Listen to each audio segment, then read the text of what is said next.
ప్రస్తుతం మనం ఐలోన్ మల్లన్న దేవస్థానంలో ఉన్నాం. ఇక్కడ ప్రతి సంక్రాంతి పెద్ద ఎత్తున మహాజాతర అయితే జరుగుతుంది. ప్రస్తుతం ఆలయ అర్చకులు ప్రధాన అర్చకులు మనతో పాటు ఉన్నారు. అయ్యగారు నమస్తే. నమస్కారం అండి. అయ్యగారు, ప్రతి సంవత్సరం ఐలోన్ మల్లన్న జాతర సంక్రాంతి సమయంలోనే ఎందుకు జరుగుతుంది? ఐనవోలు గ్రామ వాసాయ శర్వాయ శిశిమయులే శ్రీమన్ మైలారు దేవాయ శుభదాయాస్తు మంగళం. ఇక్కడ ఐనవోలు మల్లికార్జున స్వామి జాతరకు చేసినటువంటి భక్తులకు స్వాగతం సుస్వాగతం. ప్రతి సంవత్సరం సంక్రాంతి, భోగి, కనుమ ఈ 3 రోజులు విశేషమైన జాతర ఉంటుంది. పూర్వం నుంచి ఒక ఆచారం ఏంటంటే సంక్రాంతి రోజున సాయంత్రము స్వామికి ప్రభలు బండ్లు కడుతూ ఉంటారు. అదేవిధంగా వారి వారి యొక్క మొక్కులు చెల్లించుకొని భక్తులు అలరిస్తూ ఉంటారు. ఇప్పటి వరకు జరగనుంది మరి ఈ జాతర ఈ 3 రోజులు సంక్రాంతి, భోగి, సంక్రాంతి, కనుమ ఈ 3 రోజులు డే అండ్ నైట్ ఉంటుందండి. లక్షలాది మంది వచ్చి స్వామివారి యొక్క మొక్కులు అప్పచెప్పుకుంటుంటారు. ఉగాది వరకు కొనసాగనుంది ఈ జాతర అని అంటున్నారు. మరి ఉగాది వరకు ఈ జాతర కొనసాగుతుంది? 3 నెలల జాతర అంటే ప్రతి ఆదివారము బుధవారం స్వామివారి యొక్క మొక్కులు భక్తులు విశేష సంఖ్యలో వచ్చి స్వామివారికి మొక్కులు చెల్లించుకుంటారు. విశేషంగా అయితే ఈ 5 రోజులు ఉంటుంది. తర్వాత 3 నెలలు మాత్రం ప్రతి ఆది బుధవారం ఉంటుందండి. మరి ఈ సంక్రాంతి సమయంలో స్వామివారికి ఎలాంటి పూజలు నిర్వహిస్తారు? స్వామివారికి ఇక్కడ భోగి, సంక్రాంతి, కనుమ ఇక్కడ ఏంటంటే ప్రొద్దున ప్రాతకాల సమయంలో స్వామివారికి విశేష మహాన్యాసపూర్వక ఏకాదశ రుద్రాభిషేకం ఉంటుంది. అదే స్వామివారికి మధ్యాహ్నం నైవేద్య తీర్థప్రసాదం ఉంటుంది. అదేవిధంగా ఇక్కడ స్వామికి ప్రత్యేకమైన బండారి పూజ ఉంటుందండి. బండారి అంటే భక్తులు విశేషంగా బండారి స్వామివారికి సమర్పించి వారి వారి యొక్క మొక్కులు చెల్లించుకుంటారు. దాదాపుగా ఎంతమంది భక్తులు వచ్చారు నిన్నటి నుంచి ఈ రోజు వరకు? ఈ 3 రోజులు దాదాపుగా ఈ 3 రోజులు జాతర సమయంలో 5 నుంచి 10 లక్షల మంది దర్శనం చేసుకొని వారి వారి యొక్క మొక్కులు చెల్లించుకుంటారు. ఇంకా భక్తులు రానున్నారా? మరి సాయంత్రం సమయంలో బండ్లు తిరుగుతూ ఉంటుంది కాబట్టి విశేషంగా సాయంత్రం ఎక్కువ రద్దీగా ఉండే అవకాశం ఉంటుందండి. అసలు ఈ ఆలయం యొక్క చరిత్ర ఒకసారి మా కోసం చెప్తారా ప్రేక్షకుల గురించి? మల్లికార్జున స్వామి ఆలయ విశిష్టత ఏమిటంటే కాకతీయుల పూర్వం చాణక్యుల కాలంలో ఈ దేవాలయం నిర్మించారు. అయ్యన అనే మంత్రి ఈ యొక్క ఆలయాన్ని నిర్మించారు. అది అందుకే ఐనవోలుగా పేరుగాంచి ఉంది. స్వామివారికి కేతమ్మ, మేడలమ్మ 2 భార్యలు. స్వామి బండారి విశిష్టత ఏమి అంటే మణి మల్లాసురుడనే రాక్షసులను సంహరించడానికి స్వామి పసుపు ధరించి ఆ యొక్క రాక్షసులను సంహరించి స్వామివారి పాదం కింద పెట్టుకొని ఉంటాడు. అదే ముందు శివలింగం అర్ధ ప్రాణవట్టంతో స్వామివారి ఉంటారు. విశేషమైన అభిషేకాలు జరుగుతూ ఉంటాయి. భక్తులకు ఎటువంటి సౌకర్యాలు కల్పించారు ఈసారి? క్యూ లైన్లు ఏర్పాటు చేశారు. అదేవిధంగా క్యూ లైన్లో వచ్చే భక్తులకు నీటి వసతి కల్పించారు. అదేవిధంగా స్వామివారికి క్యూ లైన్లు ప్రత్యేకంగా ఏర్పాటు చేశారు. కార్యనిర్వహణాధికారి కూడా భక్తులకు సౌకర్యాలు కల్పించారు. ఓకే. సో మరి విన్నారు కదా, దాదాపుగా భక్తులు అయితే పెద్ద ఎత్తున తరలి వస్తున్నారని చెప్పొచ్చు. ఇప్పటి వరకు అయితే 5 లక్షల నుంచి 10 లక్షల మంది వరకు భక్తులు అయితే వచ్చి ఐలోన్ మహాజాతరలో దర్శించుకున్నారు. ప్రస్తుతం మనతో పాటు భక్తులు ఉన్నారు, వారితో మాట్లాడదాం. ఎక్కడి నుంచి వచ్చారండి? నల్గొండ జిల్లా. ఇక్కడ వచ్చారు. ఎలా అనిపిస్తుంటుంది మరి?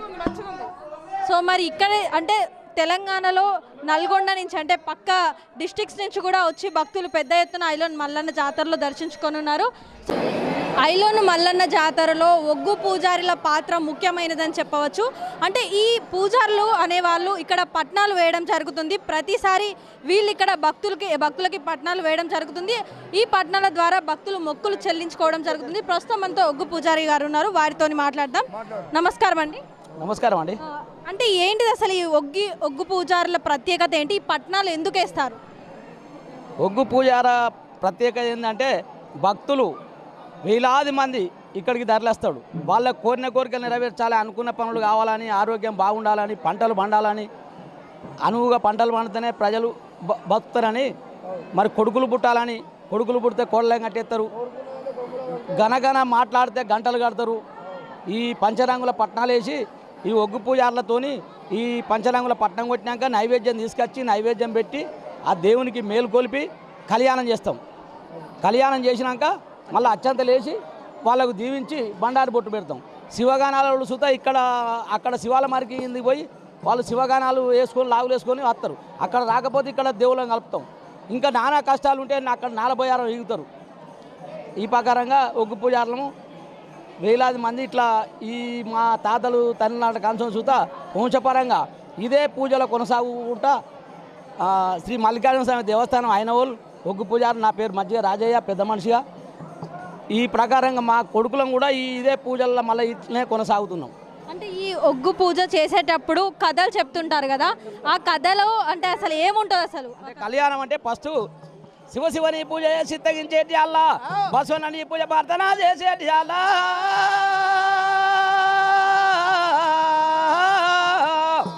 రావయ్య మల్లయ్య రాజశేఖరుండా,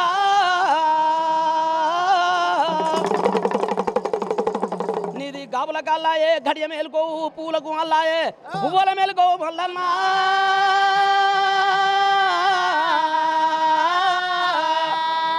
గంగా రేవుల గుంట కనుడ మల్లయ్య రావయ్యో, ఐలోని గుల్లల్లా ఆనందపరునివి కొమరెల్లి గుల్లల్లా కోడాటగాడవు దేవుడా,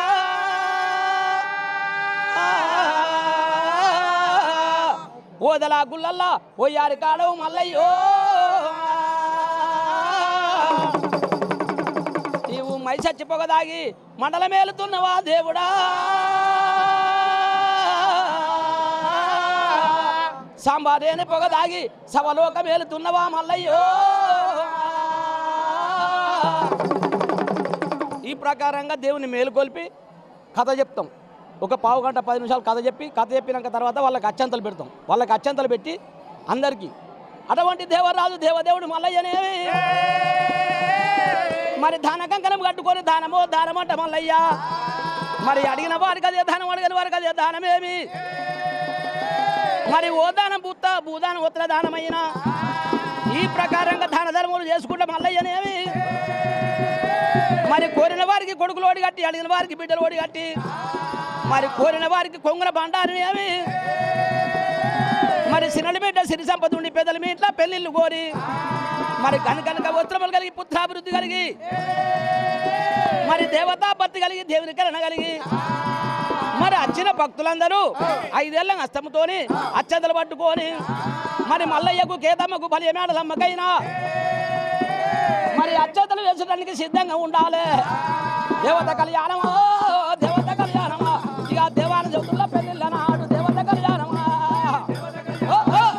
దేవత కళ్యాణమా, ఇక దేవత కళ్యాణమా దేవత కళ్యాణమా, ఇక మల్లయ్య కేతమ్మ పెళ్ళిళ్ళ నాడు దేవత కళ్యాణమా.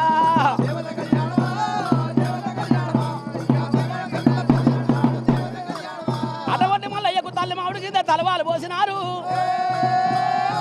మరి కాతమావిడి కింద కంకలము కట్టిండ్రు. ఆ లక్ష్మీదేవి సరస్వతిదేవి పార్వతీదేవి మరి ముగ్గురు త్రిమూర్తులు మూలమైన దేవతలు అటువంటి మల్లయ్య పెళ్లికి చేరవచ్చినారు. దేవత కళ్యాణమా దేవత కళ్యాణమా, ఇక ఐలోని మల్లయ్య పెళ్లిళ్ళ నాడు దేవత కళ్యాణమా.